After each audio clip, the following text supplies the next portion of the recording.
Bonjour et bienvenue dans cette vidéo.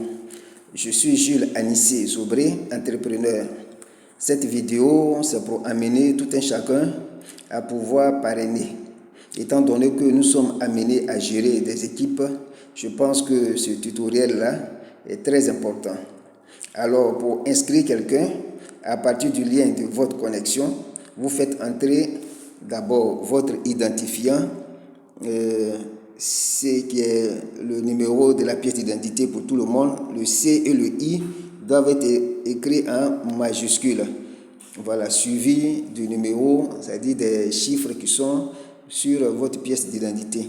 Ensuite, vous faites entrer le mot de passe. Vous cliquez sur « Je ne suis pas un robot » dans le petit carré là. Et dès que le petit V en vert là sort, ça veut dire que c'est validé. Et ensuite, vous appuyez sur « Connexion ». Voilà. Une fois que vous le faites, cela vous ramène à votre page RVA. Et au milieu, en face de mon nom, Zobré Jules Anissé, vous voyez, à l'extrême droite, il y a deux petits carrés, en haut rose et en bas violet. Et dans le petit carré rose en haut là, vous voyez un petit bonhomme qui a été retourné sur lui-même. Et on ne sait pas, il n'est jamais fatigué. Et puis en bas, vous voyez un panier qui se trouve dans le petit carré violet. Mais dans notre cas de figure, c'est le petit carré rose là où le bonhomme trouve là qui nous intéresse. Parce que c'est à partir de là qu'on peut parrainer. Donc vous cliquez dessus, voilà, vous voyez même parrainer sort et ça vous ramène à cette page où on a mis informations personnelles. Ça, ce sont les informations personnelles du filleul que vous voulez parrainer. En haut, vous voyez, c'est écrit nom et prénom. Vous appuyez dedans et vous écrivez le nom et le prénom en majuscule. Voilà, ce qui est sorti là, c'est l'ordinateur. Sinon, le nom et le prénom, de préférence, écrivez-le en majuscule. Ça serait encore plus lisible et puis ça serait encore mieux. Pas de trait d'union, pas d'accent, pas d'apostrophe et le nom et le prénom doivent comporter au moins 6 caractères. Donc, après avoir écrit, bon, je prends un exemple. J'écris moi-même mon nom comme ça, Zobré. Voilà. On va vraiment aller lentement pour que vous puissiez comprendre. On va prendre notre temps pour que vous puissiez comprendre. Voilà, Zobré Jules Anissé, voilà, pardon, Anissé, voilà. Ok, maintenant en bas, on met le numéro de la pièce d'identité. Vous écrivez le numéro de la pièce d'identité sans le C et le I. Donc, ça veut dire que c'est les lettres seulement que vous écrivez. Par exemple, 01, tac, tac, tac, tac, tac, tac, tac. Voilà. Sans le C et le I. Pour ceux qui sont en Côte d'Ivoire, voilà, les numéros de pièces d'identité, au devant, il y a le CI. Et puis, je crois, les nouvelles pièces d'identité, là, voilà, c'est le C seulement qui est là. Bon, je n'ai plus trop ça en tête. Mais c'est les lettres seulement que vous écrivez. Ensuite, vous défilez, vous faites monter du bas vers le haut. Vous allez voir, sélectionner un genre. Voilà, dès que vous cliquez dessus, il y a deux possibilités qui s'offrent à vous. Si vous êtes un homme, vous appuyez sur masculin. Si vous êtes une femme, vous appuyez sur féminin. Dans le cas de figure, bien entendu, je suis un homme, donc je clique sur masculin.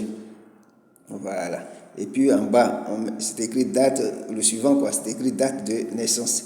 Vous cliquez dedans. Dès que vous cliquez dedans, voilà la page à laquelle vous aboutissez. Vous voyez à l'extrême gauche, il y a une flèche qui regarde à gauche et à l'extrême droite, il y a une flèche qui regarde à droite. Vous voyez avril, vous voyez 2007 par exemple, et 2007 à gauche de 2007, vous voyez une flèche qui regarde en bas et à droite de 2007, vous voyez une flèche qui regarde aussi en bas. Si vous cliquez sur la flèche qu'on appelle à droite de 2007 qui regarde en bas là, si vous cliquez dessus, vous voyez, ce sont les années qui sortent. Donc, vous faites défiler afin de voir l'année qui correspond à votre date de naissance. Bon, par exemple, si moi, ma date de naissance, c'est 1944, je clique sur 1944. Vous voyez, ça maintenant, vous voyez, là, il y a une flèche à gauche, à l'extrême gauche de avril, et puis une autre flèche à l'extrême droite. Donc, à droite, là, c'est pour pouvoir faire défiler les mois. Par exemple, le mois qui apparaît ici, c'est avril. Mais si moi, je suis né, pardon, au-delà du mois d'avril, que je suis né, par exemple, en juillet, alors dans ce cas, je clique sur la flèche qui est à l'extrême droite, là. Je clique dessus, voilà, c'est mai, juin et juillet. Donc, voilà, moi, je suppose que je suis né en juillet. Donc, c'est le mois qui me convient. Maintenant, je regarde quelle est la date qu'on appelle, quelle est la date à laquelle je suis né dans le mois de juillet. Si je suis né le 19, alors je clique sur 19. Voilà. Et après, vous vérifiez. Voilà. C'est écrit, c'est d'abord l'année, ensuite le mois, puis le jour. Voilà. Si ça correspond, si je ne me suis pas trompé, voilà. 1944, si c'est ce que j'ai cliqué, suivi de moi le juillet. Et si c'est le juillet que j'ai cliqué, qui correspond à mon année de naissance, et puis le jour 19, il n'y a pas de souci, j'avance. Maintenant, au suivant, c'est mentionné, sélectionner le pays. Jusqu'à preuve de contraire, il y a 3 pays qui sont dans la base. Il y a Tunisie, Côte d'Ivoire, Algérie et Côte d'Ivoire. Étant donné que je suis en Côte d'Ivoire, je clique sur Côte d'Ivoire. Mais n'empêche que, étant donné que la Côte d'Ivoire, c'est en Côte d'Ivoire, c'est tout le siège de l'UEMOA, donc tous les membres des pays de l'UEMOA peuvent s'inscrire. Ceux du Bénin, du Burkina Faso, la Guinée-Bissau, Mali, Niger, Sénégal, Togo, etc. peuvent s'inscrire.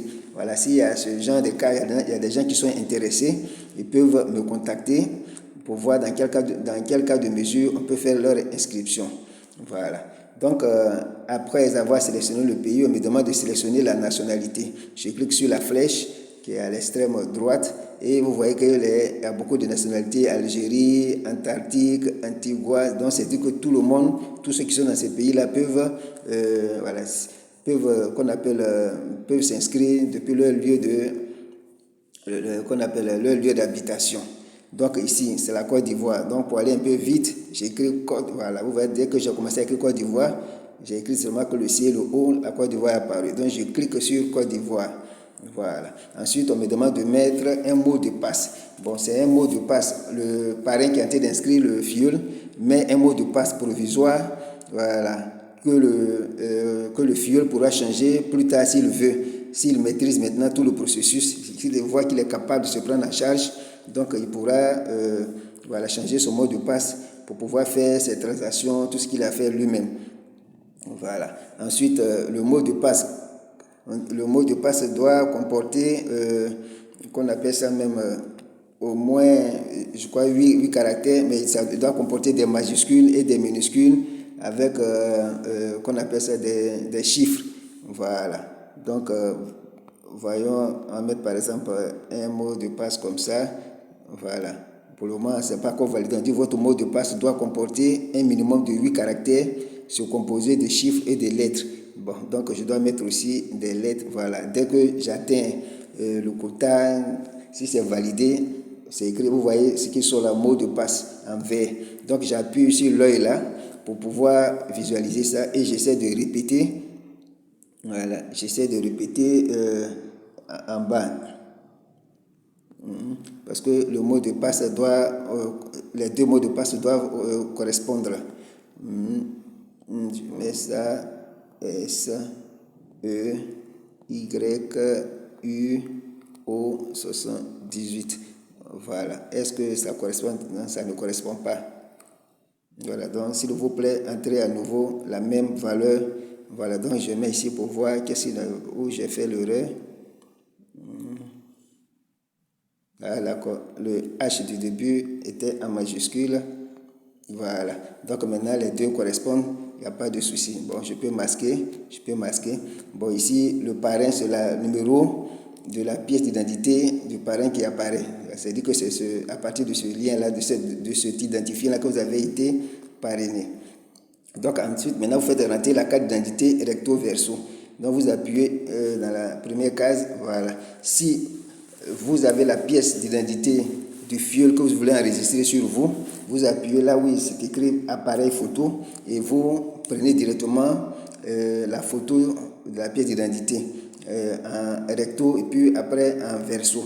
Mais si tel n'est pas le cas, que le filleul vous apporte la carte d'identité par WhatsApp, donc certainement la pièce d'identité doit être dans le fichier, dans votre galerie. Donc vous appuyez sur fichier et puis voilà, vous recherchez la pièce d'identité recto verso, vous faites rentrer le recto, puis ensuite vous faites rentrer le verso et puis vous validez. Voilà. Lorsque vous avez fini cette étape, puisque c'est à partir de votre lien, c'est-à-dire vous le parrain, que vous avez enregistré votre filleul, alors vous vous déconnectez vous vous déconnectez de votre compte, et puis vous vous reconnectez maintenant à partir des identifiants de votre filleul. Je ne sais pas si vous me comprenez. Puisque c'est à partir de votre lien que vous avez parrainé votre filleul, dès que vous avez fait entrer le nom, prénom, numéro de pièce d'identité et autres de votre filleul, et que vous avez tout enregistré, vous avez validé, vous vous déconnectez de vous-même, votre compte maintenant, et puis vous vous connectez à partir du compte maintenant de votre filleul, de sorte à aller remplir les autres informations. Donc, vous vous déconnectez et puis vous vous reconnectez à partir du compte de votre filleul. On suppose que ça, c'est le compte de votre filleul que vous avez enregistré qui est là, qui est maintenant le mien. Donc, vous cliquez là où il y a la photo là. Voilà, vous cliquez dessus et vous voyez en haut mon compte et puis en bas, c'est de connecter. Mais ce qui nous intéresse, c'est mon compte. Donc, vous appuyez sur mon compte de filleul. Voilà. Et quand vous arrivez là-bas, vous voyez, c'est écrit information personnelle, ce que vous avez fait entrer, vous pouvez vérifier. Pièce justificative, c'est-à-dire la pièce d'identité recto verso que vous avez mis, vous pouvez cliquer dessus pour aller vous vérifier. Ensuite, si vous voulez changer le mot de passe, vous changez le mot de passe. Là, le numéro de téléphone, c'est très important. Donc, vous appuyez sur le numéro de téléphone. Comme c'est à partir de votre portable que vous faites l'enregistrement, vous défilez du bas vers le haut. Et vous voyez téléphone principal. Bon, moi, j'ai écrit mon téléphone, mais c'est à cette place-là où se trouve mon numéro de téléphone que vous devez ajouter le numéro de téléphone du filleul que vous avez enregistré. Et puis, là où vous avez mis enregistré, là, vous appuyez dessus. Et le plus important même, pour pouvoir passer votre commande, c'est l'adresse de livraison. Donc, sinon, les coordonnées bancaires et tout ça, ça peut venir après. L'adresse email, c'est important, vous pouvez l'ajouter. Voilà, vous cliquez sur l'adresse email. Moi, j'ai déjà mon adresse email là, j'ai enregistré, il n'y a pas de souci. Voilà, mais le plus important, c'est l'adresse de livraison. Voilà, parce que sans l'adresse de livraison de votre filleul, il ne peut pas passer de commande. Donc, vous cliquez sur l'adresse de livraison et puis, voilà, vous adressez une adresse de livraison. Donc, on va, par exemple, ajouter, moi j'ai déjà mon adresse de livraison, mais on va donner une adresse, on va ajouter l'adresse de livraison du filleul. Donc, on appuie sur ajouter. Voilà, dès qu'on appuie sur ajouter, voilà ce qui sort. Il y a le pays Côte d'Ivoire, ça a été déjà enregistré. On dit de sélectionner la région. Donc, je clique sur la flèche. Voilà. Si mon filleul est né, s'il habite à la région de Basse-Sandra, je clique sur Basse-Sandra. Voilà, ça veut dire il fait partie de la région de Basse-Sandra. Donc, là, maintenant, je viens pour sélectionner la ville. Parce que Basse-Sandra, c'est la région. Mais il est dans quelle ville de la région Basse-Sandra? Donc, je clique sur la flèche. Voilà. Et maintenant, les villes qui sont dans ce qu'on appelle dans le Basse-Sandra vont sortir. Vous voyez ici Gobiagui, Grand Bérébi, Méagui, Sassandra, Upoyo, San Pedro, Soubre. Bon, je clique sur Soubre parce que c'est chez moi. Voilà. Donc, j'ai fini de cliquer sur. On me demande d'ajouter une adresse. Cette adresse-là, j'ajoute mon numéro de téléphone. Voilà, c'est à partir duquel je vais recevoir les emails pour pouvoir passer à Jumbia pour aller retirer mon colis. Donc, je mets par exemple un de mes numéros comme ça. Voilà. 01 79 52 et 38. Voilà. Et puis, bon, moi, tel que je le fais, et puis je complète avec Jumbia. C'est comme ça que moi, voilà. Et ça marche. Donc, ça, c'est mon adresse de livraison. Voilà. Je mets là. Bon, et puis on me demande de mettre un numéro de téléphone. Voilà, je peux, si ce numéro de téléphone là, il est opérationnel, je le répète. Voilà, 19 52 38. Voilà, après maintenant, j'enregistre. Donc, si je fais cette étape, après cette étape-là, je peux maintenant passer une commande. Parce que si je passe ma commande, il y aura un contact par lequel Jumbia va m'envoyer un message pour me dire que mon colis est disponible pour que je puisse passer là-bas pour pouvoir aller récupérer mon colis. Donc, voilà un peu ce que je voudrais partager avec vous. À ce stade-là, déjà, tout est OK. Voilà. Donc, vraiment, si vous avez aimé cette vidéo, je vous demande de liker et de laisser un commentaire. activer la cloche de notification pour recevoir les prochaines vidéos. Mais surtout, n'oubliez pas de vous abonner. Sur ce, je voudrais vous souhaiter merci. Je voudrais vous dire merci, souhaiter une bonne journée et puis à la prochaine. Bye.